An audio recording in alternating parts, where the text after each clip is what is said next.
Hello ನಮಸ್ಕಾರ ಸ್ನೇಹಿತರೆ, welcome to the day 8 of the 12 minute show. So ಎಲ್ಲರಿಗೂ ಬೆಳಗಿನ ಶುಭೋದಯ. ಈ ದಿನದ ಮೊದಲನೆಯ ಪ್ರಶ್ನೆ, consider the following statement about the Gwalior fort. ಈ ಗ್ಯಾವ್ಲರ್ ಫೋರ್ಟ್ ಎಲ್ಲಿ ಲೊಕೇಟ್ ಆಗಿರೋದು? ಮಧ್ಯಪ್ರದೇಶದಲ್ಲಿ. ಮತ್ತು ಇನ್ನೊಂದು ಸ್ಪೆಷಾಲಿಟಿ ಏನಂದರೆ, ಈ ಒಂದು ಯಾವ್ದಾದ್ರು ಆರ್ಟ್ ಆ್ಯಂಡ್ ಕಲ್ಚರ್ ಬಗ್ಗೆ ಜಾಸ್ತಿ ಕ್ವಶನ್ಸ್ ಬಂದರೆ ಅದು ಮಧ್ಯಪ್ರದೇಶ್, ಗುಜರಾತ್, ರಾಜಸ್ಥಾನ್ ಆ ಒಂದು ರೀಜನಿಂದ SSC ಜಾಸ್ತಿ ಕ್ವಶನ್ಸ್ ತೆಗಿತಿದೆ. ಇದು ರಿಪೀಟೆಡ್ ಕ್ವಶನ್ಸ್. ಓಕೆನಾ? ಆ ಒಂದು ಸ್ಟೇಟ್ಸ್ ಮೇಲೆ ನೀವು ಜಾಸ್ತಿ ಫೋಕಸ್ ಮಾಡಿ. ಈಗ ಗ್ಯಾವ್ಲರ್ ಕೋಟೆಯ ಕುರಿತು ಕೆಳಗಿನ ಹೇಳಿಕೆಗಳನ್ನು ಪರಿಗಣಿಸಿ. It is spread over the hill top more than the 2 kilometre line. ನಮ್ಮ ಇಂಡಿಯಾದಲ್ಲಿ ಅತಿ ದೊಡ್ಡವಾದ ಅಂದರೆ ಹಿಲ್ ಟಾಪ್ ಮೇಲಿರುವಂಥ ಲೆಂತಿಯಸ್ಟ್ ಫೋರ್ಟ್ ಯಾವುದಪ್ಪ ಅಂತಂದರೆ ಅದನ್ನು ಗ್ಯಾವ್ಲರ್ ಫೋರ್ಟ್ ಅಂತ ಕರಿತೀವಿ. ಇದು ನಮಗೆ ಸ್ಟ್ಯಾಟಿಕಲ್ಲೇ ನಾವು ಓದಿರ್ತೀವಿ, ರಾಜಸ್ಥಾನ್ ಅಥವಾ ಮಧ್ಯಪ್ರದೇಶ ಬಗ್ಗೆ ಓದ್ಬೇಕಾರೆ. It's southern part features intricately carved rock cut temples of Jain Tirthankara. ಅಲ್ಲಿ ಯಾರ್ಯಾದ ಒಂದು ರಿಲಿಜನ್ಗೆ ಸಂಬಂಧಪಟ್ಟಿದೆ ಅಂದರೆ ಒಂದು ಜೈನಿಸಮ್ ಇದೆ ಮತ್ತು ಹಿಂದೂ ಟೆಂಪಲ್ ಇದೆ. ಓಕೆನಾ? ಲೇಟಲ್ಲಿ ಮುಘಲ್ ಅವ್ರ ಇನ್ಫ್ಲೂಯೆನ್ಸ್ ಹತ್ರ ಮೇಲೆ ಆಗುತ್ತೆ. ಅದಾದಮೇಲೆ ಡೆಲ್ಲಿ ಸಲ್ತನೇಟ್ ಅದನ್ನು ಆಳ್ವಿಕೆ ಮಾಡ್ತಿದ್ರು. ಓಕೆನಾ? ಸೊ ಆಪ್ಷನ್ ಏನಾಗುತ್ತೆ? 2 ಇಸ್ ಆಲ್ಸೋ ಕಟ್. ಇದು ದಕ್ಷಿಣ ಭಾಗದ ಮಾರ್ಗದಲ್ಲಿ ಜೈನ ತೀರ್ಥಾಂಕರ ಸುಂದರವಾದ ಶಿಲಾಕೃತಿ ದೇವಾಲಯವಾಗಿದೆ. ಇದು ಕರೆಕ್ಟು. ಆಮೇಲೆ ಒಂದು ವಿಷ್ಣು ಟೆಂಪಲ್ ಇದೆ. ನಮ್ಮ ಹಿಂದೂ ಅಂತ ಹೇಳಿದೆ ಅಲ್ವಾ, ಅಲ್ಲಿ ಒಂದು ವಿಷ್ಣು ಟೆಂಪಲ್ ಇದೆ. ಅದನ್ನು ಚತುರ್ಭುಜ ಮಂದಿರ ಅಂತ ಕರಿತೀವಿ. ಅದು ಚತುರ್ಭುಜ ಮಂದಿರ ಅಂತಲೂ ಕರಿತೀವಿ. ಸೊ ಈ ಒಂದು ಆರ್ಟ್ ಆ್ಯಂಡ್ ಕಲ್ಚರ್ ಬಗ್ಗೆ ನಮಗೆ ಜಾಸ್ತಿ ಕ್ವಶನ್ಸು ಬರ್ತಿದೆ. ಓಕೆನಾ? ಸೊ ಇಲ್ಲಿ ಏನಾಗಿರುತ್ತೆ? 3 ಸ್ಟೇಟ್ಮೆಂಟು ಕೂಡ ಕರೆಕ್ಟ್ ಆಗಿರುತ್ತೆ. D 1, 2, 3 1, 2 and 3 are correct. ಗ್ಯಾವ್ಲರ್ fort ಬಗ್ಗೆ ನಾನು ಕೊಟ್ಟಿದ್ದೀನಿ ನೋಡಿ, 2 ಕಿಲೋಮೀಟರ್ ಗಂಟೆ ಇದು ಲೆಂತ್ ಇರುತ್ತೆ. ಆಮೇಲೆ 100 metre above the surrounding plain, ಪಕ್ಕದ ಪ್ಲೇನ್ಗಿಂತ ಎಷ್ಟಿರುತ್ತೆ? 100 ಮೀಟರ್ ಅಬೌವ್ ಇರುತ್ತೆ. ಓಕೆನಾ? ಅದಾದಮೇಲೆ ನಾನು ಸ್ಟ್ಯಾಚ್ಯೂಸ್ ಬಗ್ಗೆ ಕೊಟ್ಟಿದ್ದೀನಿ. ಜೈನ್ ತೀರ್ಥಂಕರದೊಂದಿದೆ. ಅದಾದಮೇಲೆ ಒಂದು ಮಂದಿರ ಇದೆ. ಅದು ಮಂದಿರ ಬಗ್ಗೆ ಹೇಳಿದರೆ ಚತುರ್ಭುಜ ಮಂದಿರ ಅಂತ ನೋಡಿ, ಇದೆ ಅದ್ರ ಮಂದಿರ. ಚತುರ್ಭುಜ ಮಂದಿರ ವಿಷ್ಣುಗೆ ಡೆಡಿಕೇಟ್ ಮಾಡಿರೋಂಥ ಒಂದು ಟೆಂಪಲ್.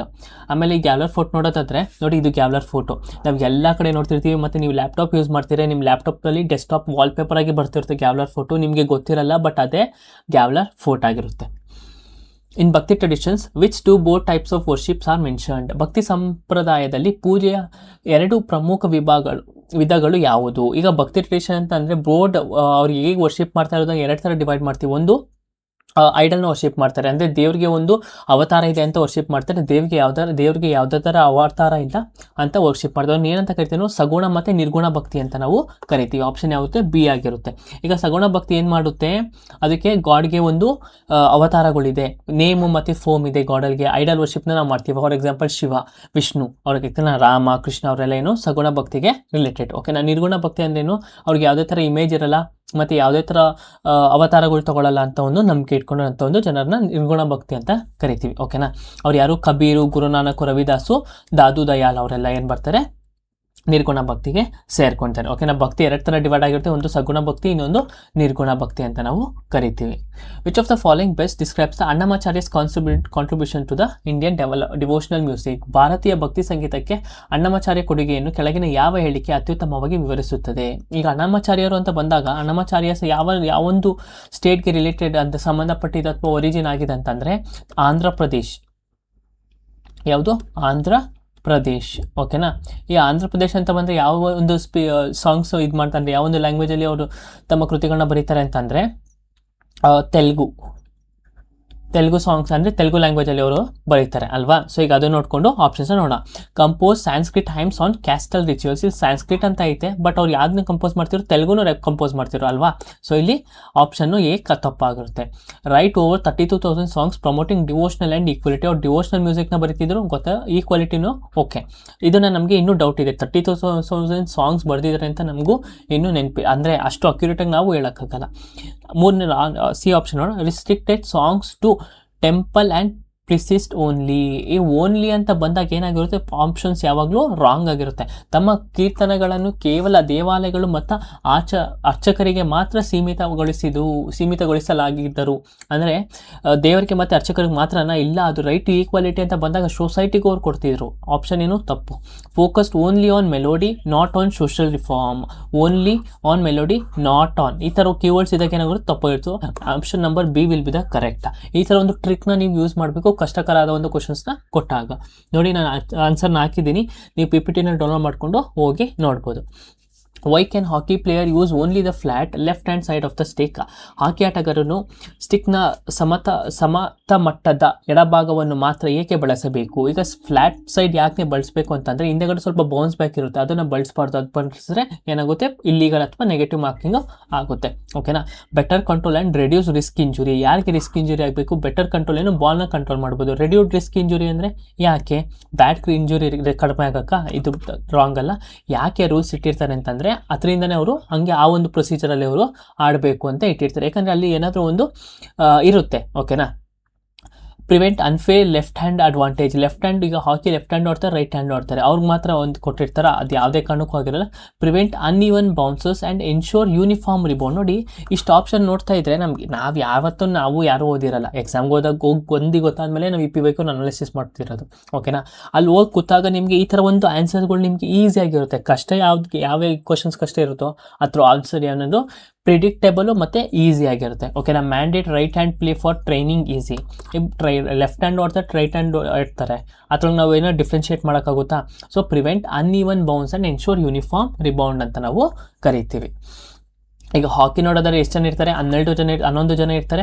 ಎಷ್ಟು ಮ್ಯಾಚು 4 ಕ್ವಾರ್ಟರ್ ನಡೆಯುತ್ತೆ, 15 ನಿಮಿಷ ಒಂದು ಕ್ವಾರ್ಟರ್. ಓಕೆ, ಅದೊಂದು ಒಲಿಂಪಿಕ್ ಸ್ಪೋರ್ಟ್ ಆಗುತ್ತೆ. ಮತ್ತು ಇಂಡಿಯನ್ ಹಾಕಿ ಲೆಜೆಂಡ್ಸ್ಗಳು ಯಾರ್ಯಾರು ಅಂತಂದರೆ ಮೇಜರ್ ಧ್ಯಾನ್ ಚಂದ್, ಜಾಸ್ತಿ ಸರಿ ಕ್ವಶನ್ಸ್ಗಳಿದ್ರೆ ವಿಜಾರ್ಡ್ ಆಫ್ ಹಾಕಿ ಅಂತ ಕರಿತೀವಿ. ಬಲ್ಬೀರ್ ಸಿಂಗ್, PR ಶ್ರೀಜೇಶ್, ರಾಣಿ ರಾಂಪಾಲ್ನ ನೆನ್ಪಿಟ್ಕೊಳ್ಳಿ. What changes did the regulating act bring to the post of the governor of Bengal? 1773ಯ ನಿಯಂತ್ರಣ ಕಾಯ್ದೆಯ ಬಂಗಾಳದ ಗವರ್ನರ್ ಹುದ್ದೆಯಲ್ಲಿ ಯಾವ ಬದಲಾವಣೆ ತಂದಿತು? He required to report directly to the British crown. ಅವರ ನೇರವಾಗಿ ಬ್ರಿಟಿಷ್ ರಾಜ ಮನೆತನಕ್ಕೆ ವರದಿ ಸಲ್ಲಿಸಬೇಕಾಯಿತು. ಇದು ಯಾವಾಗ ಈ ಥರ ಒಂದು ಸಿಚುವೇಶನ್ ಯಾವಾಗ ಬರುತ್ತೆ? 1857 ಆದಮೇಲೆ, ಅಂದರೆ 1858 ಆ್ಯಕ್ಟ್ ಬರುತ್ತಲ್ವ, ಆ ಥರ ಒಂದು ಸಿಚುವೇಶನ್ ಆವಾಗ ಬರುತ್ತೆ. He was reduced to ceremonial position. ಅವರ ಹುದ್ದೆಯನ್ನು ಕೇವಲ ಔಪಚಾರಿಕ ಹುದ್ದೆಯಾಗಿ ಪರಿವರ್ತಿಸಲಾಯಿತು. ಇದನ್ನು ಹಂಗೆ ಇಟ್ಕೊಂಡಿರೋಣ. His role was elevated to Governor General with a council of 4 members. ನೋಡಿ, ನಾವು ಫಸ್ಟು 1773 ಆ್ಯಕ್ಟ್ ಓದ್ಬೇಕಾದ್ರೆ ನಮ್ಗೇನು ಬರುತ್ತೆ? ಅವ್ನು ಏನು ಮಾಡ್ತಾರೆ? ಗವರ್ನರ್ ಜನರಲ್ ಆಫ್ ಬೆಂಗಾಲ್ ಮಾಡ್ಬಿಟ್ಟು ಅವನಿಗೆ 4 ಜನ ಕೌನ್ಸಿಲರ್ನ ಕೊಡ್ತಾರೆ, ಯಾಕಂದರೆ ಎಕ್ಸಿಕ್ಯೂಟಿವ್ ಡಿಸಿಷನ್ಸ್ನ ತೊಗೊಳಕ್ಕೆ. ಓಕೆನಾ. ಆಪ್ಷನ್ ನಂಬರ್ ಯಾವುದು ಇರುತ್ತೆ? ಸಿ ಆಗಿರುತ್ತೆ.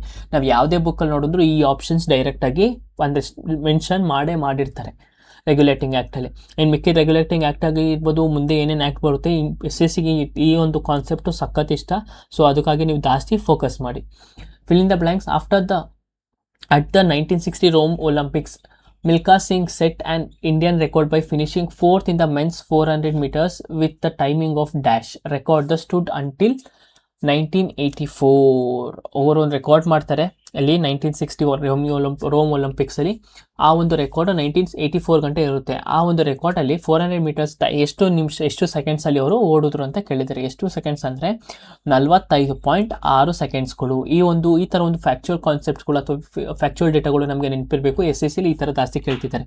ಯಾಕೆ ಈ ಕ್ವಶನ್ಸ್ ಕೇಳಲಾಗುತ್ತೆ ಅಂದರೆ, ಈಗ ಮಲ್ಲಿಕಾ ಸಿಂಗ್ ಆದಮೇಲೆ ರೆಕಾರ್ಡ್ ಬ್ರೇಕ್ ಮಾಡಿರೋದು ಯಾರು? PT ಉಷಾನೇ ರೆಕಾರ್ಡ್ನ ಬ್ರೇಕ್ ಮಾಡಿರೋದು. ಓಕೆನಾ. ಸೊ ಇದ್ರ ಮೇಲೆ ನಿಮಗೆ ಗಮನ ಇರಲಿ. ಆನ್ಸರ್ನ ನೀವು ಟೆಲಿಗ್ರಾಮಲ್ಲಿ ಹೋಗ್ಬಿಟ್ಟು ಡೌನ್ಲೋಡ್ ಮಾಡಿಕೊಂಡು ಇದ್ರ ಬಗ್ಗೆ ಓದ್ಬೋದು. ನಾನು ಎಲ್ಲ ಕೊಟ್ಟಿದ್ದೀನಿ. ಮತ್ತು ಇವ್ರನ್ನ ಫ್ಲೈಯಿಂಗ್ ಸಿಕ್ ಅಂತ ಕರೀತಾರೆ. ಅಂದರೆ PT ಉಷನ್ ಏನಂತ ಕರೀತಾರೆ? ಕಮೆಂಟಲ್ಲಿ ತಿಳಿಸ್ಕೊಡಿ. ಓಕೆನಾ. Which of the following statement correctly reflect the India's recent economic diplomacy and domestic investment and facilitation reforms? ನೋಡಿ, ಡೊಮೆಸ್ಟಿಕ್ ಇನ್ವೆಸ್ಟ್ಮೆಂಟ್ ಫೆಸಿಲಿಟೇಷನ್ ಅಂದ್ರೇನು? ನೋಡಿ, ಇಲ್ಲಿ ಯಾವ್ದ್ರ ಬಗ್ಗೆ ಮಾತಾಡ್ತಿದ್ದಾರೆ? ಬೈಲ್ಯಾಟ್ರಲ್ ಇನ್ವೆಸ್ಟ್ಮೆಂಟ್ ಟ್ರೀಟಿ ಬಗ್ಗೆ ಮಾತಾಡ್ತಿದ್ದಾರೆ. ಅಂದರೆ ಇವತ್ತು ನಿಮ್ಮ ಕೆಲಸ BIT ಬಗ್ಗೆ ನೀವು ಕಂಪ್ಲೀಟಾಗಿ ಇನ್ಫಾರ್ಮೇಷನ್ ತಗೊಳ್ಳೋದು. ಓಕೆನಾ. ನೀವೇನು ಹೋಗಿ ಹುಡುಕ್ಬೇಕಾಗಿಲ್ಲ, ನಾನು ನೆಕ್ಸ್ಟ್ ಸ್ಲೈಡಲ್ಲಿ ಕೊಟ್ಟಿರ್ತೀನಿ. ಸೊ ಇಲ್ಲಿ ಯಾವ್ದ್ರ ಬಗ್ಗೆ ಮಾತಾಡ್ತಿದ್ದಾರೆ? Bilateral investment treaty. ನಾನು ಮುಂಚೆನೇ ಹೇಳಿದ್ದೆ ಬೈಲ್ಯಾಟ್ರಲ್ ಇನ್ವೆಸ್ಟ್ಮೆಂಟ್ ಟ್ರೀಟಿ ಕಾನ್ಸೆಪ್ಟ್ನ. ಓಕೆನಾ. ಇಲ್ಲಿ ನೋಡಿ, India Uzbekistan BIT allows unconditional access to international arbitration without exhausting local remedies. ಅಲ್ಲಿ ನಾವು ಸ್ವಲ್ಪ ಲಿಮಿಟ್ಸ್ ಹಾಕ್ತೀವಿ, ಹಿಂಗೆ ಇರಬೇಕು, ನಮ್ಮ ಗುಡ್ಸ್ನ ನ್ಯಾಷನಲ್ ಟ್ರೀಟ್ಮೆಂಟ್ ಇರಬೇಕಂತ. ಇಲ್ಲಿ ಅನ್ಕಂಡೀಷನಲ್ ಆಕ್ಸೆಸ್ ಅಂತ ಇದೆ. Okay, unconditional access without exhausting international arbitration without exhausting local remedies ಅಂತ ಇದೆ. ಸೊ ಈ ಆಪ್ಷನ್ ನೋಡಿ ಫುಲ್ಲು ವೇಗ್ ಆಗಿದೆ, ನಾಟ್ ಕ್ಲಿಯರ್ ಆಗಿಲ್ಲ, ಮತ್ತು ಆನ್ಸರ್ ಏನಾಗಿರುತ್ತೆ? ತಪ್ಪಾಗಿರುತ್ತೆ. The national infrastructure readiness index, NIRI ಅಂತ ಕರಿತೀವಿ, solely ranks smart cities and excludes private investment indication. ಇಲ್ಲಿ ಇನ್ಕ್ಲೂಡ್ಸ್ ಅಂತ ಬಂದಾಗ ನೆನಪಿರಬೇಕು, ಈ NIRI ಏನು ಮಾಡುತ್ತೆ?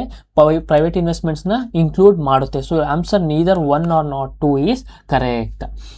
ನಾನು ಯಾಕೆ ಕರೆಕ್ಟು ಯಾಕೆ ತಪ್ಪು ಅಂತ ನಾನು ಏನು ಹೇಳಿದ್ದೀನಿ ಅದೆಲ್ಲ ಸಂಪೂರ್ಣವಾಗಿ ಇಲ್ಲಿ ಕೊಟ್ಟಿದ್ದೀನಿ, ನೀವು ಓದ್ಕೋಬೋದು. ಮತ್ತು BIT ಅಂದರೆ ಏನು, ಇದ್ರ ಬಗ್ಗೆ ನಿಮಗೆ ಅರಿವು ಇರಬೇಕು, ಇಂಪಾರ್ಟೆಂಟ್. ಜಾಸ್ತಿ ಸಲ ಕ್ವಶನ್ಸ್ ಕೇಳ್ತಿದ್ದಾರೆ. Where is doctor S P Mukherjee swimming stadium located? ಈ S P Mukherjee swimming stadium ಎಲ್ಲಿ ಲೊಕೇಟ್ ಆಗಿರುತ್ತೆ? ಡೆಲ್ಲಿಯಲ್ಲಿ ಲೊಕೇಟ್ ಆಗಿರುತ್ತೆ. ಇಲ್ಲಿ ನಮ್ಮ ನ್ಯಾಷನಲ್ ಕ್ಯಾಪಿಟಲ್ ಡೆಲ್ಲಿಯಲ್ಲಿ ಲೊಕೇಟ್ ಆಗಿರುತ್ತೆ. ಈ ಡೆಲ್ಲಿಯೇ 2010 ಕಾಮನ್ವೆಲ್ತ್ ಗೇಮ್ಸು ಕೂಡ ಹಾಸ್ಟ್ ಆಗಿರುತ್ತೆ. Which statement accurately represents the connection between the heart a history by the Sandeep Johar at the Edgar awards for best novel? ಈ ಇಡ್ಗರ್ ಅವಾರ್ಡ್ಸ್ ಬಗ್ಗೆ ಮಾತಾಡ್ತೀರಾ, ನಮಗೆ ಎಷ್ಟೊಂದು ಅವಾರ್ಡ್ಸ್ಗಳು ಬಂತು. ನಾನು ನೋಡಿ ಈ ಸ್ಟೇಟ್ಮೆಂಟ್, ಈ ಒಂದು ಕ್ವಶನ್ ತುಂಬ ಡಿಫಿಕಲ್ಟು. ಅವ್ರು ಯಾವ ಬುಕ್ಕು, ಅವ್ರು ಸಂದೀಪ್ ಜೋಹಾರ್ ಯಾರು, ನಮ್ಗೆ ಯಾರು ಗೊತ್ತಿರಲ್ಲ. ಓಕೆನಾ, ನಾನು ಕಾನ್ಸೆಪ್ಟ್ ಏನು ಇದ್ರೊಳಗೆ ಕಾನ್ಸೆಪ್ಟ್ ತೊಗೊಂಡಿದ್ದಾರೆ ಅಂತಂದರೆ, ಕ್ವಶನ್ ಟಫ್ ಆಯ್ತಾ, ಆನ್ಸರ್ ಈಸಿ ಇರುತ್ತೆ. ಆ ಒಂದು ಕಾನ್ಸೆಪ್ಟ್ ಯೂಸ್ ಮಾಡಿ. ನೋಡಿ, ಇಡ್ಗರ್ ಅವಾರ್ಡ್ಸ್ ಯಾವುದು ಕೊಡ್ತಾರೆ? ಮಿಸ್ಟ್ರಿ ಆ್ಯಂಡ್ ಕ್ರೈಮ್ ಫಿಕ್ಷನ್ಗೆ ಕೊಡ್ತಾರೆ. ಓಕೆನಾ, ಬುಕ್ಕರ್ ಪ್ರೈಸ್ ಯಾವುದು ಕೊಡ್ತಾರೆ? ಬೆಸ್ಟ್ ಇಂಗ್ಲೀಷ್ ಲ್ಯಾಂಗ್ವೇಜ್ ಫಿಕ್ಷನ್ಗೆ ಕೊಡ್ತಾರೆ. ಪುಲಿಟ್ಸರ್ ಪ್ರೈಸು ಜರ್ನಲಿಸಮ್ ಕೊಡ್ತಾರೆ. Nobel prize lifetime literary ಕಾಂಟ್ರಿಬ್ಯೂಷನ್ಗೆ ಕೊಡ್ತಾರೆ. ಇದು ನೆನ್ಪಿಟ್ಕೊಂಡ್ರೆ ಎಡ್ಗರ್ ಅವಾರ್ಡ್ಸ್ ಯಾವುದು ಕೊಡ್ತಾರೆ? ಮಿಸ್ಟ್ರಿ ಆ್ಯಂಡ್ ಕ್ರೈಮ್ ಫಿಕ್ಷನ್ಗೆ ಕೊಡ್ತಾರೆ. ಇಲ್ಲಿ ನೋಡೋದಾದರೆ ಎಲ್ಲ ಆಪ್ಷನ್ ನೋಡಿ, ಲಾಸ್ಟ್ ಆಪ್ಷನ್ ನೋಡಿ, ನಾನ್ ಫಿಕ್ಷನ್ ಮೆಮೋರ್ ಅಂತ ಕೊಡ್ತಾರೆ. ಬಟ್ ಇಲ್ಲಿ ಏನು ಕುಂತು ಕೊಡೋದು? ಕ್ರೈಮ್ ಫಿಕ್ಷನ್ಗೆ ಕೊಡೋದು. ಓಕೆನಾ, eligible for Edgar awards. So ಇಲ್ಲಿ ಎಡ್ಗರ್ ಅವಾರ್ಡ್ಸ್ಗೆ ಏನಿರಬೇಕು? ಫಿಕ್ಷನ್ ಅವಾರ್ಡ್ ಇರಬೇಕು. Mister and crime fiction award ಇರಬೇಕು. ಇಲ್ಲಿ ನಾನ್ ಫಿಕ್ಷನ್ ಅಂತ ಇದೆ. ಇದು ಆಪ್ಷನ್ನು ಕರೆಕ್ಟ್ ಆಗಿರುತ್ತೆ. ಇಷ್ಟೇ, ನಮಗೆ ಅವ್ರ ಬಗ್ಗೆ ಬೇಕಾಗಿಲ್ಲ. ಅವ್ರಿಗೆ ಮೇನ್ಲಿ ಏನು ಮಾತಾಡ್ತಿರೋದು? ಇಡ್ಗರ್ ಅವಾರ್ಡ್ಸ್ ಬಗ್ಗೆ ಮಾತಾಡ್ತಿರೋದು. ಸೊ ಕ್ವಶನ್ ಟಫ್ ಆಗಿದ್ದರೆ ಆನ್ಸರು ಈಸಿಯಾಗಿರುತ್ತೆ. ಬೇಕಾದ್ರೆ ನೀವು ಹೋಗಿ ಈ ಕಾನ್ಸೆಪ್ಟ್ನ ಕ್ವಶನ್ನ ಓದಿ, ಆ ಒಂದು ನಾನು ಈ ಸ್ಲೈಡಲ್ಲಿ ಏನು ಕೊಟ್ಟಿದ್ದೀನಿ ಅವೆರಡು ಕಂಪೇರ್ ಮಾಡಿ ನೋಡಿ. ನಿಮಗೆ ಒಂದು ಒಳ್ಳೆ ಆ ಒಂದು ಸೊಲ್ಯೂಷನ್ನು ಅಥವಾ ಆ ಒಂದು ಇದು ನಿಮ್ಮ ಮೈಂಡಲ್ಲಿ ಪ್ರಿಂಟ್ ಆಗಿಲ್ಲ ಅಂದರೆ ಕೇಳಿ. In which type of the geological formation are gorges ಅಂದ್ರೇನು? ಕಣಿವೆಗಳು ಕಾಮನ್ಲಿ ಡೆವಲಪ್ಡ್. ಕಣಿವೆಗಳು ಯಾವಾಗ ಬರುತ್ತೆ? ಎರಡು ರಾಕ್ ಮಧ್ಯ ಕಣಿವೆ ಹೋಗುತ್ತೆ ಅಥವಾ ಕೆನಾಲ್ ಥರ ಸಿಸ್ಟಮ್ ಥರ ಇರುತ್ತೆ. ಓಕೆನಾ, ಆ ರಾಕ್ ಯಾವುದು ಅಂತ ಕೇಳಿದರೆ ಯಾವುದು ಅಲ್ಲ, ಡೆಫಿನೆಟ್ಲಿ ಹಾರ್ಡ್ ರಾಕ್. ಓಕೆನಾ, ಸೆಡಿಮೆಂಟ್ಸ್ ಇದ್ರೆ ಏನಾಗುತ್ತೆ? ಆ ಕ್ಯಾನಲ್ ತುಂಬ ಏನಾಗಿರುತ್ತೆ? ಸೆಡಿಮೆಂಟ್ಸ್ಗಳೇ ತುಂಬ್ಕೊಬಿಟ್ಟಿರುತ್ತೆ. ಸೊ ಇದು ಕಣಿವೆ ಅಂತಾರೆ.